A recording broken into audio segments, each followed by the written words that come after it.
naman dahil mga bits of pieces lang naman ito ng ating update.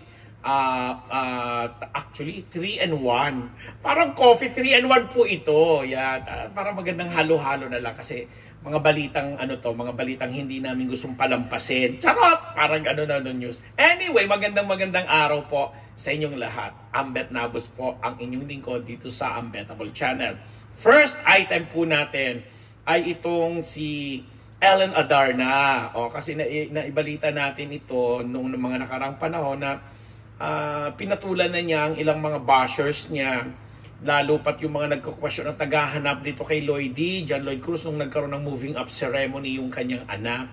Tapos sinabi niya, hindi porket hindi ninyo nakikita sa picture, hindi na siya tatay dun sa anak niya or anak namin, something to that effect na. Kasi nga, parang ang dami nagtatanong bakit daw hindi man lang binati. Kasi na-timing yata na yung moving up ceremony after that, parang Father's Day din. Tapos parang hindi man lang daw binati ni Ellen itong si John Lloyd ng Happy Father's Day. Naiintindihan naman natin kung bakit hindi na niya kailangan batiin pa. Kasi ang higit na mahalaga is yung hindi nagkukulang si Lloydie na napakasaya ngayon sa kanyang buhay. Na sabi nga natin, nagpo-focus siya sa mga negosyong pinasok niya na may kinalaman pa rin sa mga galawan sa industriya. And in fact, yung kanyang girlfriend na artist, alam natin may mga, alam mo yun, artist as in painter na nagkakasundo sila. Ngayon, itong anak nila ni Ellen na si Elias, ang pangalan, yun na nga, hindi naman nagkukulang si Lloydie rito, blah blah. So, siguro napiko na lang si Ellen, lalo pat doon sa mga previous na mga previous post na sinabing parang nasa interesting stage ito at may pinaghahandaan na sila ni Papa Derek Ramsey na sa kanilang pagsasama may anak kasi si Papa Derek may anak na sa iba na kasama na sinusuportahan niya, and si Ellen naman ito na nga si Elias. So parang first time na bilang mag-asawa sila ngayon lang sila nagiging doubling excited na alam mo yon, magbubunga na ang kanilang pagmamahalan. Pero recently, nito nga pong June 23 na habang pinopodcast namin ito, parang binalik ni at tinanggal na yata ni Ellen yung post niya tungkol dun sa baby bump something. May kinalaman sa baby bump na nag-i-implicate nga na baka buntis siya. Pero parang sinasabi na hindi at sexy na siya uli ngayon, something like that. May mga ganun na nagre-react na naman yung mga netizen na lalo pat sinasabi na post tapos di-deny sa uli. Hay nako, kung lahat na lang ng issue ay papatulan ninyo, wala na talagang mangyayari. Magiging parang circus na lang tayo. Kasi ako, naiintindihan ko yung mga babae na siguro gusto talaga nilang, kasi may mga tinatawag na gano'n kasi hindi naman tayo naging babae at all, at hindi naman tayo nabuntis. Kaya hindi natin nararamdaman yung parehong physical at emosyonal na epekto sa katawan ng isang babae na nagbubuntis. Kasi may mga ganun daw po yan, na may mga trimester na tinatawag, na nung hindi mo na in-announce. Kaya si Rhea Ataide, di ba, ang dami rin naging basher nung finally inamin na nila ni Sanjo na baka nga daw by September manganganak na. So, sana dagdagan ng po, lawakan naman po ninyo yung pangunawa natin sa ganyan. Di ba?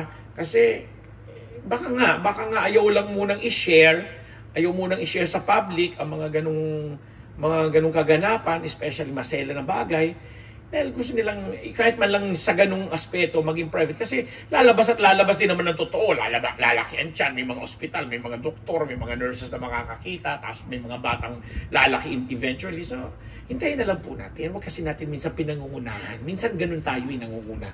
And pangalawang item natin, may kinalaman naman dito rin kay Paulo Contis uli at saka kay Yen Santos na nagka-unfollowan na. Ayan na, pagkatapos rin napakahabang mga emote at mga ganap nila tungkol sa on and off nila relationship, na kesyo ganito, na kesyo ganyan. Ito nga po at biglang nag-unfollow na itong isa't isa. Na nung naalala ko pa habang may pinopromote pang project ng si Paulo Contis, parang sinasabi pa niya na bakit ba? Porque ba hindi nagpo-post or hindi pina-follow, i-break na, may mga ganun pa siya. But this time, parang sa pantaha, ay hindi pa kumpirmado dahil walang deklarasyon. Although, sa mga panahon kasi ngayon, ang social media na yung nagiging venue ng mga mga baggages, mga emotional, psychological, physical, or whatsoever na ganap na mga celebrities natin. Kaya pag in-unfollow ni ganyan na nakikita ni supporter, ni netizen, in-unfollow si ganito, 1+1+1 na agad sila. So, well, kung nagkahiwalay naman na si Paula at saka si Paula at saka si Contes, Paula at saka si Yen, eh di be it. Kasi nag-enjoy naman tayo ng pagsubaybay sa mga pamamasyal nila sa Baguio as a friend. Pamamasyal nila, alam mo, classic talaga yan. Isa yan sa mga naging linyahan sa showbiz na talagang siguro tatatak sa marami sa atin. Kasi kahit ang mga ordinaryong citizens, mga private citizens, ginagamit yung mga linyahan na mag-holding hands as a friends. And the breadwinner is yun, Meme Vice. Ganda naman tayo. Dahil yan nga po yung third item natin at update na finally gugulong na mga camera sa pelikula na ididirect ni Jun Lana na matagal na rin natin pong pinopodcast dito at sinasabi nga na gusto na maging seryosong aktor o actress ng isang Meme Vice ganda. At this time, ang title nga ng kanyang gagawing proyekto na didirect ni Jun Lana ay And the Breadwinner Is. Medyo comedy pa rin yung title pero siguro lalagyan ito ng twist ng magseseryoso dito si Vice na talagang hinihiling natin na mapanood natin siya na hindi nagsusungit, hindi nagpapatawa na nanlalait ng ibang tao or hindi nagda-dialogue ng mga alam mo yon yung mga comedy bar type of humor habang lipad ng lipad ang mga langaw doon nakikita ba yan sa camera, nakakahiya kasi nga pumasok yung pritong isda. Diyos! So anyway, buksan mo yung pintuan para makalabas siya. Tawa ko na tawa pag nagpo-podcast dito. Diyos ko, day, pinasok po kami ng mga langaw.